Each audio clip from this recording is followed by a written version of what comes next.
everybody, and welcome to Tea Time.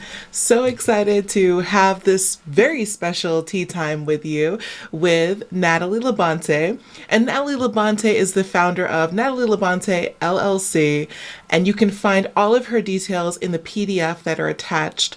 But I want to talk to you a little bit about this amazing person and what she is going to be talking about tonight. So, Natalie LaBonte delivers her clients through heart centered coaching, feng shui, artistic, and mystical services. Her vision is to help you claim and own your soul fueled power so that you can create the abundant, fulfilled life of your dreams. And don't we all want an abundant, fulfilled life?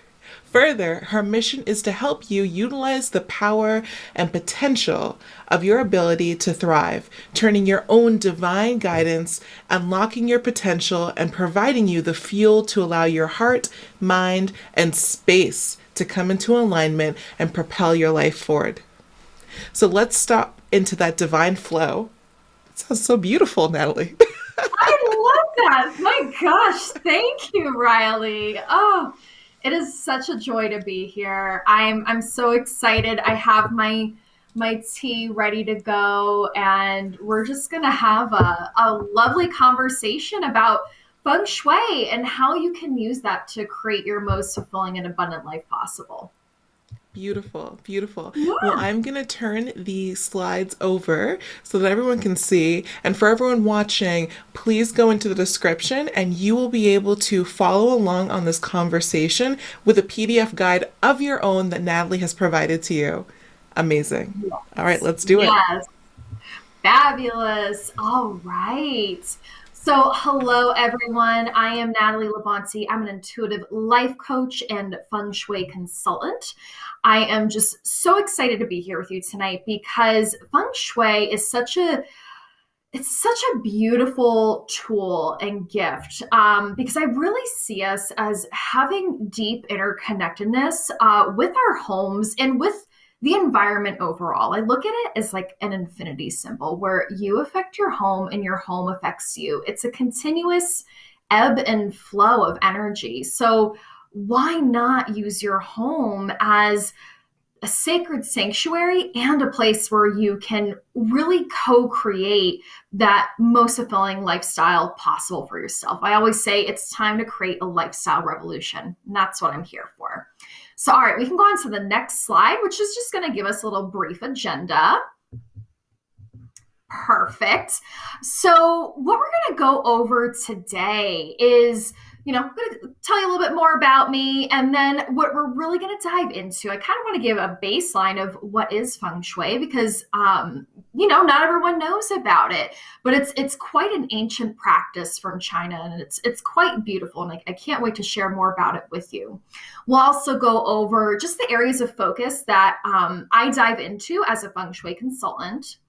Then the importance of really setting the intention anytime that you're going to be working in your space. If you're looking to, update your space, move into a new home, having an intention is so important.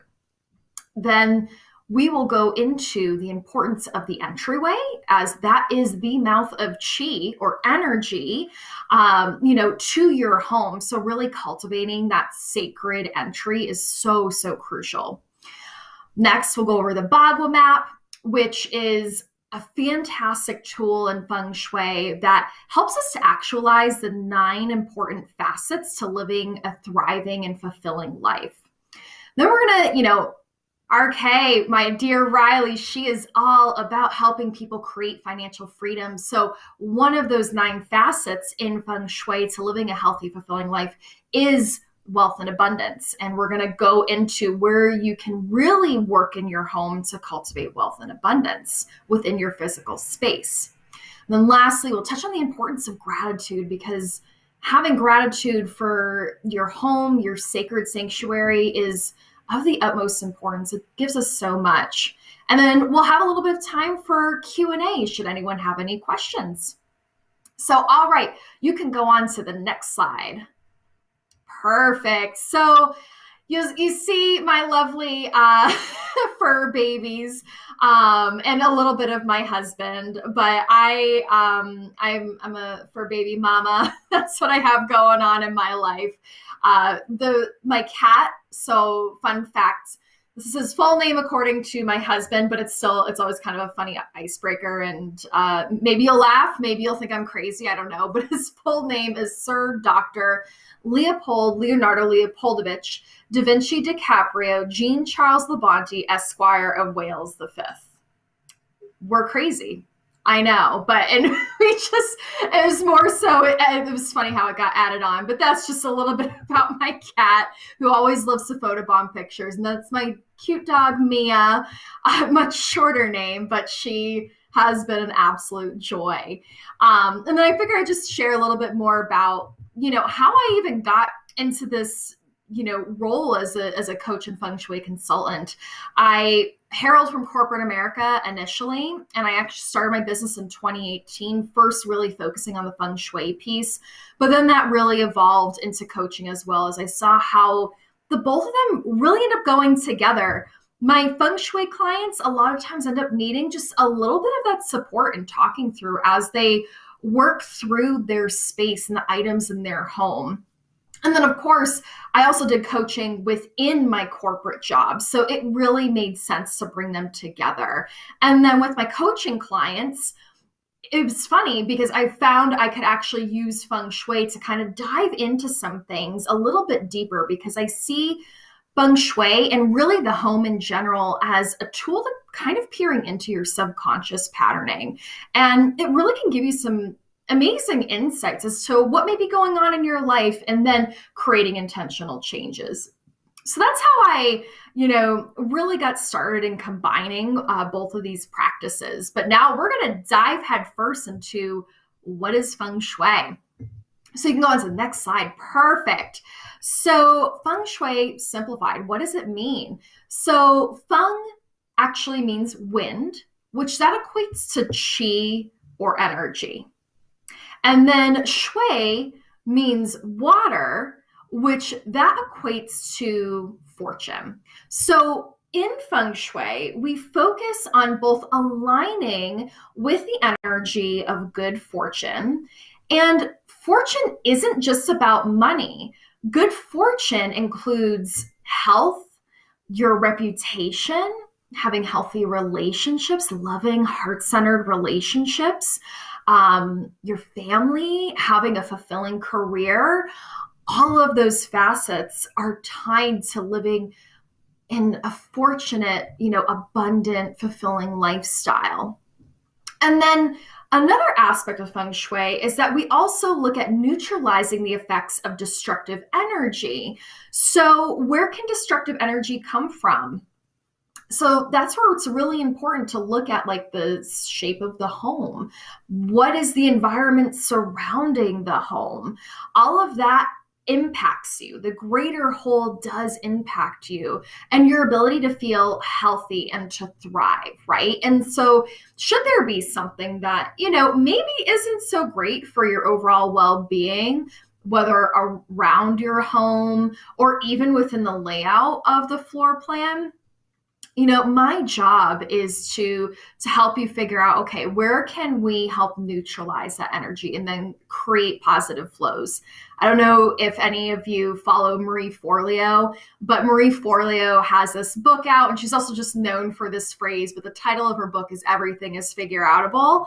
And that's how I always approach my work. And that's what I always say to my clients too, like, everything is figure outable. We'll figure it out one way or another.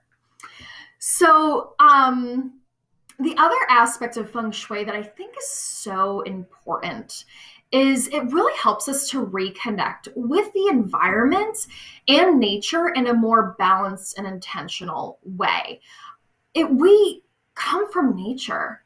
And if you think about it, really within the last several hundred years, we've become more disconnected from nature, especially as we've settled in a way and we've globalized in a way where we're, relying on other people to say, be the farmers and to grow the food, all of those things. And not to say that's a bad thing. I think it's wonderful, how we've globalized. But one aspect to that is that we now feel a little more disconnected from nature. So really making sure to harness the elements, balance the elements within our space is so, so crucial for our overall health. I mean, there's been countless studies specifically really looking at like hospital patients who they heal and are leave the hospital much faster should they have a view of nature, have plants in the room. All of those things matter and impact us on a whole. And feng shui really helps us to kind of look into how are we balancing the elements within our space. All right, we can go on to the next slide. So as a feng shui practitioner, there are several areas that like I focus on, and really any feng shui practitioner would focus on, as we help our clients to harmonize the energy of their space so that it fuels all of the important areas of living a healthy, fulfilling, and fortunate life. So first we look at the balance of yin and yang energy. So yin energy is the feminine, receptive, restful, intuitive. Yang is the masculine, active, and passionate. And it doesn't matter, how you identify your gender, but we encapsulate both of those energies because we have to be able to get things done, right? And we also need to be able to rest and intuit. Our spaces are exactly the same. We should have a balance of restful spaces where we can slow down. And then we also want to ensure we have spaces that fuel energy, right? Like the kitchen, for example. And the next aspect we look at is the 5 elements. So the 5 elements of feng shui are wood, fire, earth, metal, and water. Wood and fire equate to yang energy. Earth is actually a balance of yin and yang. And then metal and water relate to yin energy. So we look at how all of that's balanced within a home. And then also we each have our own individual elemental makeup. So really looking at the makeup of the client is very important. There's even a little quiz that I usually do before I start working with the client just to see how their makeup is and what they may need within their space to help support themselves. Then the next piece we look at is, reviewing the floor plan. So making sure that there is overall balance and function. Floor plans that are choppy, incoherent, or inconsistent will affect overall health and well-being. So making sure, like even if you're in the process of purchasing a home, that there really is a good flow and balance to it is so important. And then the home that you live in, if you're not in the process of buying a home, even if there's like some areas for improvement within the floor plan, again, everything is figure outable. We can make it work. So the next piece we look at is the Bagua map, which we're going to dive into a couple slides from now. But as I noted before, the Bagua map actually helps to actualize the 9 important facets to living a fulfilling life within our physical space. And another piece to really being a feng shui practitioner, not only are we looking at the internal environment, the home, but we also are looking externally. So the surrounding buildings, the land, the structures, all of those really do impact your overall health and well-being. For example, I think probably a lot of us may have driven by a home at one point or another where we thought, why did they build that home there? We may get a sense that, that land doesn't feel safe. There's like an imbalance, right? Like when we see homes like on the edge of a cliff, those homes really it's challenging because you may not always feel stable and secure in that home, right? So looking at the external environment and also reconnecting with the external environment, like harnessing and recognizing the importance of the land that we live on is absolutely crucial. Another aspect that we look at is space clearing. And what space clearing is, it's a ritual to clear out negative or stagnant energy, or like you can even look at it as like kind of like purifying the energy within a space, and then to bring in the energy that you wish to have. So a lot of times we use like different elements, and that could be water or some smoke, like say from sage. Even sound can be utilized too. But space clearing is really important anytime you move into a new space, because you want to clear out the energy of the occupants who were there before and set the intention for, the home that you live in now. And then anytime there's like transitions or something major, so if there was, say, a divorce, ending of a relationship, an illness, or even the death of a loved one, doing a space clearing really helps to just not only process what happened, but to then release it and then invite in what you're looking for. And in doing space clearing on a regular basis, like I actually do it probably about once a month or more if I feel called, but generally once a month to just keep things fresh. And like I said, it just kind of like how our physical spaces can get cluttered, energetically, the same thing can happen. And then there's a process that I actually go through with my clients. So really it's review, release, rearrange, renew. And review is setting the intention, right? Looking to see what's working, what's not.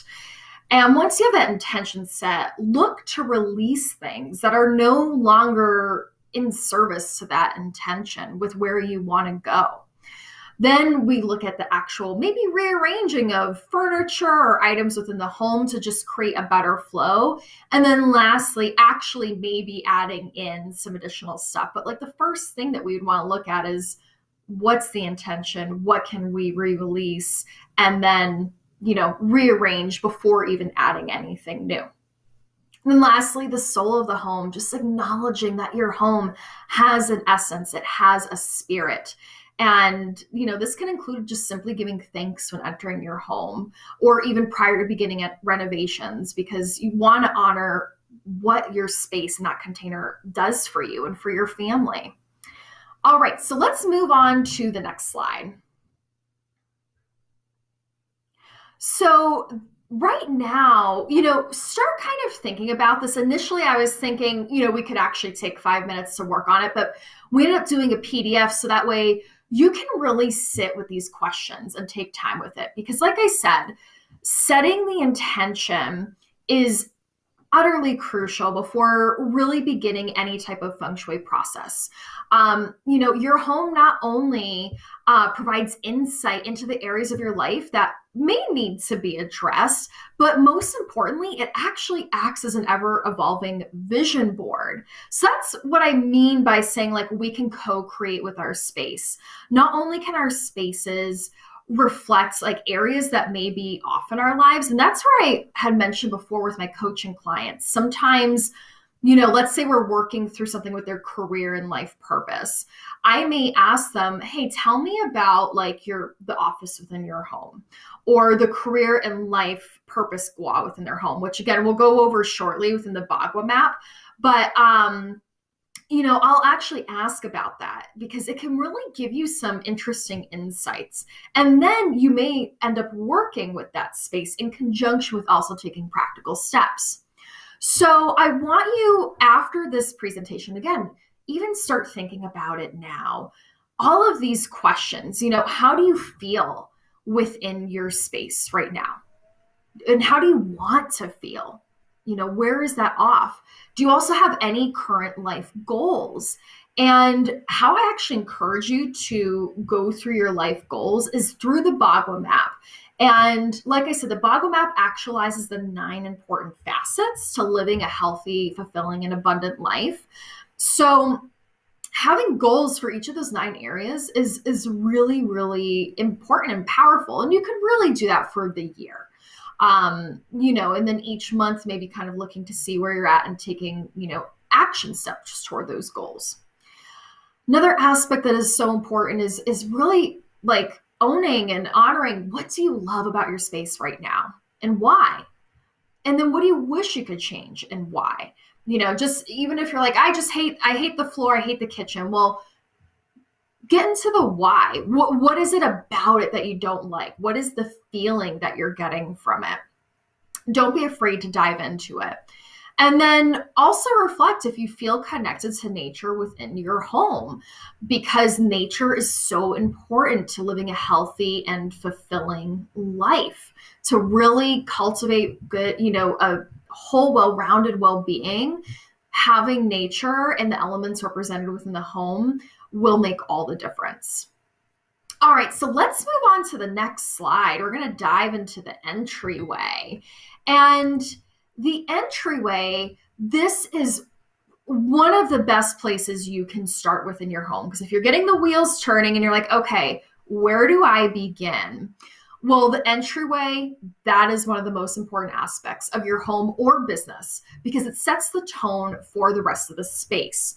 And it's the entry point to like inviting in beneficial chi and energy. So again, I want you to start thinking about and actually take the time after the presentation to really reflect. How do you currently feel when you walk into your home? Like, is it like sudden, like where all of a sudden you feel like you're in your space, like there's not like a gentle flow to it? Or is it maybe cluttered? Really take those things into consideration. Is there a clear and distinct flow? Do you all of a sudden hit a staircase when you walk into your home? Or, are you just running into a wall automatically? All of those can really affect the overall flow and energy within a space. And of course, really taking stock, is it clear? Is there clutter? And then looking for ways to reduce the clutter. And I noted this tip because I think it's so important.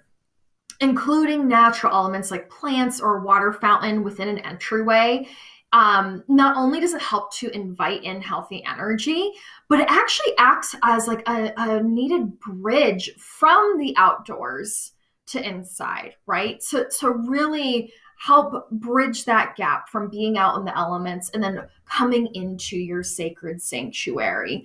That is of the utmost importance. So I encourage you to think about, if you do have any, ability to have some of the natural elements represented within an entryway, adding them, it can make all the difference when you walk into your home.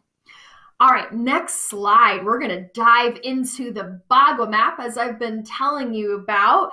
So the Bagua map, as I noted, you actualize the 9 important areas to living a healthy and fulfilling life in your home. So how can you use this map? Well, the bottom of the map, you see where it says like spirituality and wisdom, career and life purpose, helpful people and travel. So that is aligned with the true architectural front of your home. And then the back of your home would be wealth and abundance, fame and reputation, love and relationships. So really, you're more likely than not, your front door would fall in spirituality and wisdom, career and life purpose, helpful people and travel. I mean, there's sometimes where a door could be on the side, and it's actually the front door, the main door people use. But really make sure that you're aligning with the true architectural front of your home.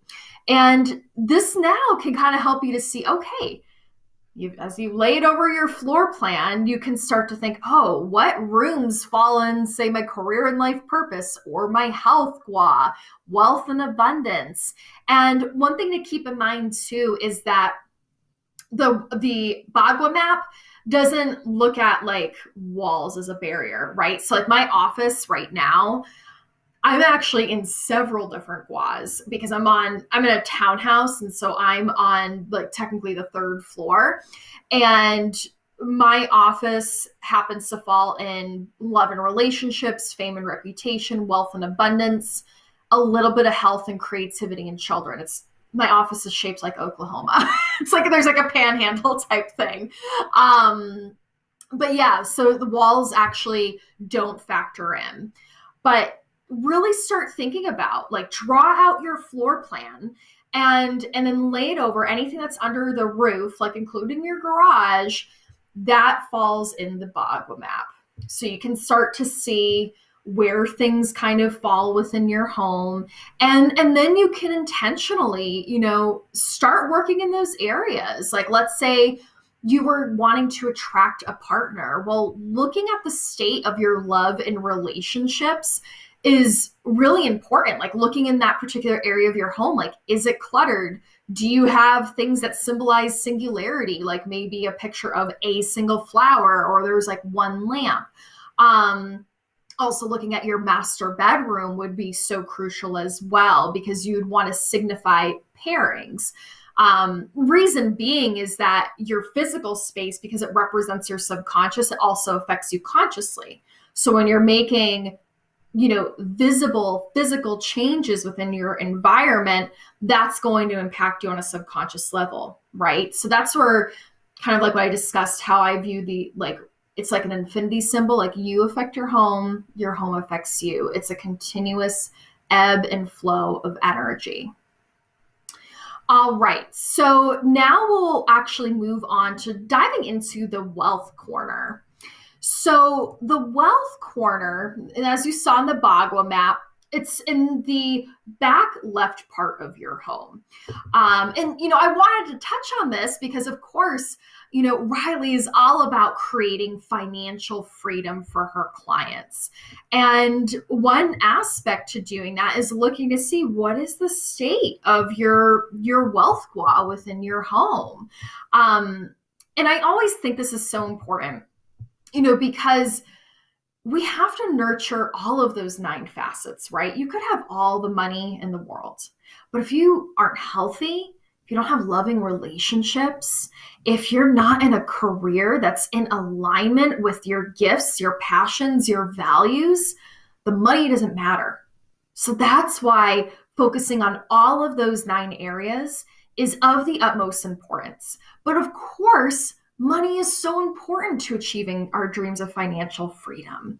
It is a beautiful tool that not only changes our lives, it helps, provide shelter and, food in our stomach, and then help us reach some of our dreams, like traveling the world.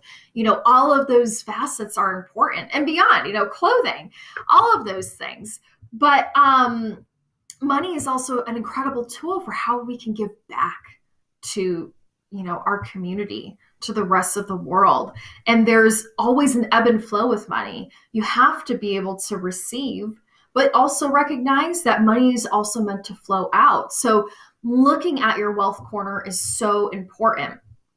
So if you are wondering how you can, work in this particular area, if there happens to be, like, maybe your wealth corner is missing in your home, really making sure that you cultivate a space for it, like within the yard, is utmost important, like adding plants or lights, water feature, that helps to kind of fill the missing space. Removing clutter. If your bathroom or kitchen is located here, tying red ribbon around the drain. This is the reason why. It helps for you to signify that you're not going to allow money to drain away. And so I'm going to tell you a little story. When my husband and I moved into this space, and this was back in 2015, all of a sudden it was like we couldn't hold on to money to save our lives. Then when feng shui came into my life, I found out that our bathroom was in our wealth and abundance gua. And it made a lot of sense. Like, I started thinking, I'm like, oh, why would I even have been attracted to a home with my bathroom and the wealth and abundance gua? And in all honesty, I had to do a lot of work actually around like poverty consciousness, scarcity consciousness of how I was raised, and really move to a prosperity mindset. But I did end up working with the physical space, like my bathroom, to make some intentional changes within the space, and really intending we're not going to allow money to drain away anymore. I made that intention with in our physical environments. And what was so funny, I mean, of course, it went along with making practical steps, right? There was the practical, like, looking at the budget, how much money we were bringing in, how much was going out. in really trying to balance our finances in a different way than we had been. But where the, energetic and like the magic kind of piece came in was after I made the changes in our bathroom, my husband 2 weeks later got a way better paying job. Which honestly made all the difference in our finances. And we were able to start saving in a much more intentional way, and really create a far healthier financial foundation. And I truly do believe, working in tandem with our bathroom, with that space overall, helped reaffirm that decision. It helped really actualize it within our physical reality. So just keep that in mind. Again, I come from corporate initially, so I'm all about the practical and the tangible steps, right? Like if you're looking for a new career, you obviously want to make sure that you're cultivating the right skill set if there's a certain promotion you're going for. But then you can also use the energetic component to help kind of bring things to fruition a little bit easier. So I wanted to or end our conversation with a little bit of gratitude. Gratitude goes a long way. We actually have a gratitude jar in my home. We try and take time to just, fill out a little piece of paper with what we're grateful for the day. I'm not perfect. We don't do it every day, but we really do try and do it on a regular basis, because giving thanks is an attitude of gratitude. It is an attitude of wealth and being prosperous. Being grateful for what you have now really sets the tone and the energy to invite in more of that. I think a lot of us may have heard of.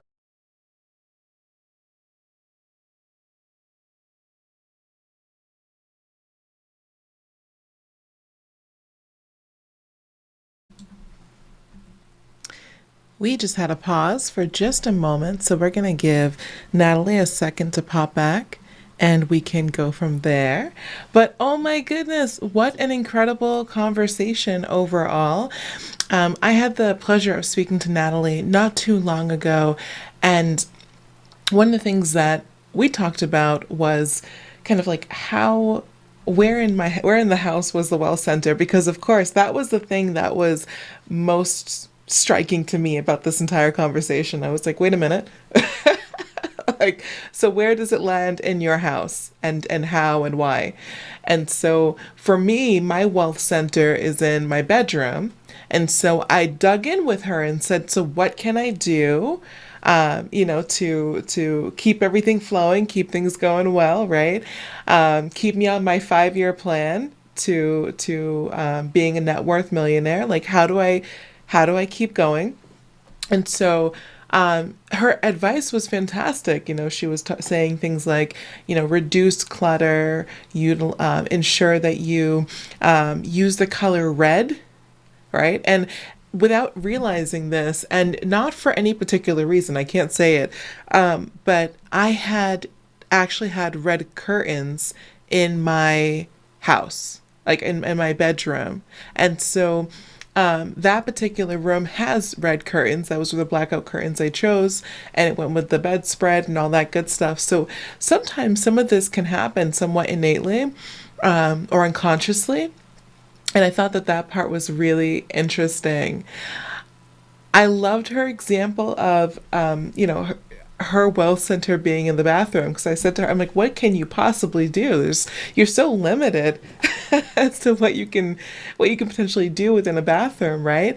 And she talked about things like plants and bringing in more earth and more nature, and so how did she do that, right? So there were so many things to this, and I want to talk a little bit about what she was saying on gratitude, just in case she can't come back to us, and where she is coming from on gratitude is that it is so important to give thanks to your home and the items within it. Like, give honor to the things that are within your house, to further anchor the energies of love, abundance, and fulfillment within your life and space, and to honor your home even if it's not in perfect condition.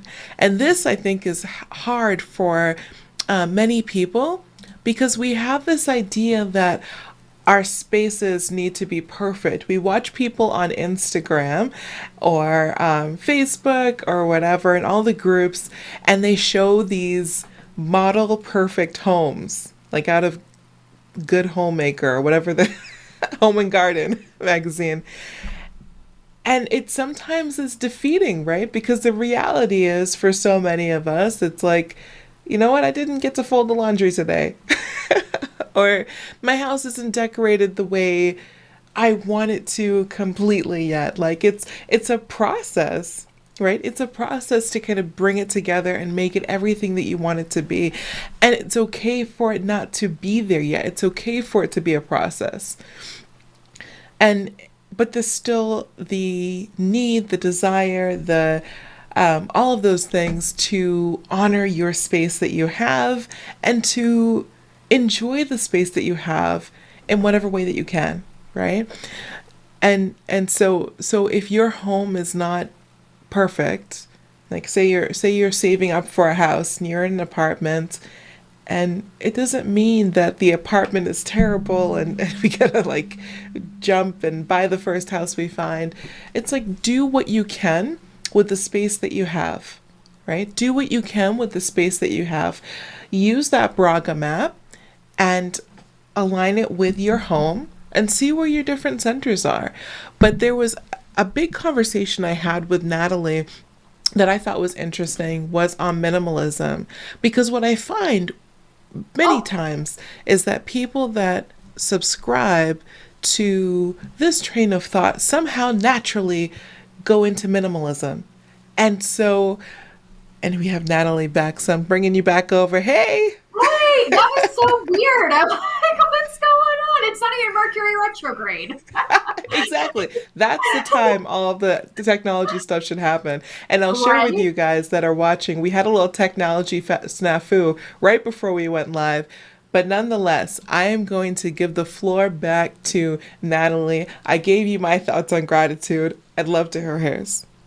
Oh, thank you so much. So yeah, gratitude, I mean, it is of the utmost importance. We have to give gratitude for the things that we have in our lives, within our homes. You know, I really see it as that starting point of recognizing just how blessed we are.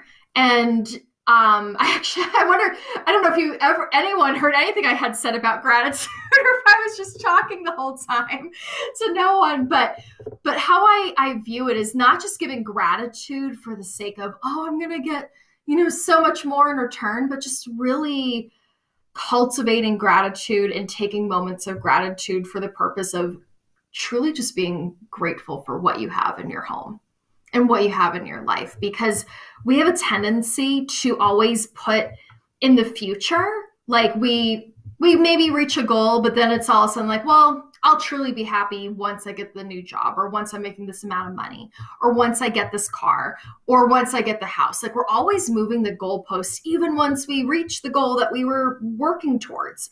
So taking a moment to just be grateful for what you have right now, what you dreamed of all this time is so important.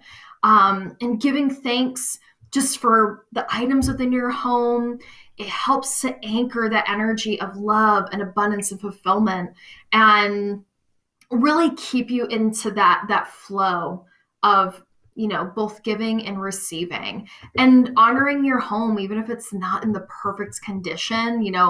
What we see on TV or on Pinterest, it's really easy to be like, oh gosh, like my home has so many issues. But take that time to still love it for no matter what the condition it's in. Like I'll tell you, when we moved into this house, like there was a lot of things that we wanted to change. It needed a lot of cosmetic updates, and we didn't get to do those until last year. And so that was after living in the home for 5 years. But I really made an effort to just love the space how it was. And the reason why I firmly believe in that too is that's also for ourselves. Like we need to love ourselves just as we are. And that should go for the home too. So those are my thoughts on gratitude.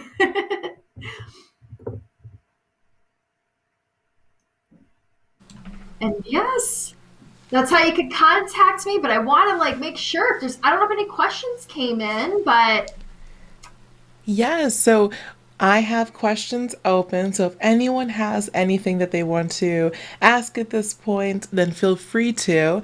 And Natalie, I wanted to dig in a little bit with you on this Mhm. idea because I think gratitude, one, is so important, and just being happy with where we are. You know, Mhm. we aspire to do different things. We aspire to, you know, potentially, if that's what you want, have a nicer house or redecorate your house or all of these things. But having that innate gratitude is so important. And I Mhm. feel like there is this showmanship that happens where we see these perfect houses on Pinterest, on Instagram. You know, people are Mhm. living these idealistic lives. You know, how do you navigate that and not hold yourself to this level that is not reachable? That's such a good question. I think a part of it, I'm going to say two pieces. So first is having mindful self-compassion. Really, because we're our own worst critics. We beat ourselves up plenty nicely. We don't need anyone else to do that. And so we try to not only hold ourselves to a certain standard because we're always working towards that perfection, and therefore we also expect that within our physical environment too. So taking the time to just have grace for yourself when you catch yourself like thinking, oh gosh, my home is, it's awful, it's not reflecting, it's this perfect state, like my kitchen's a mess. Have compassion for yourself, whatever it is. If there's tons of clutter, beating yourself up doesn't do you any good because you're not alone. We've all been there. The feng shui consultant, have certainly had moments of clutter. Like I am not perfect in that regard. Like, because we're all human and we're all just on this journey and things happen. So really just give yourself some mindful self-compassion and knowing that you're not alone. It's okay if you're experiencing some clutter, your home is not perfect. And what would you say to a dear friend? More likely than not, you wouldn't go to a dear friend's house and say, well, this is crap. And it's like, go down on them and and just say like, yeah, you need to change this. Like this has to go. You most likely wouldn't do that. You would genuinely be happy for your friend and what they've accomplished. So give yourself that grace too. I think that's so important. I love it. I love it. And I love the I know that when we first talked, the first thing I was attracted to was the wealth center. I said, "Wait a minute. How does this Yeah. all work?" And as we're talking, I'm aligning the Bragger map with my house. And I said, "The wealth center is in my bedroom." Oh, Yes. interesting. Very Right. interesting. Very Yeah. interesting. Yeah. And I It's realized that I had red curtains in my bedroom to go with my red Mhm. bedspread. So the Mhm. color kind of alignment was there in the way that you had Mhm. mentioned. I said that happened a little innately. That was kind of fun. Nice. Yeah, and for the wealth gua, like so what that actually relates to is the element of wood. And wood is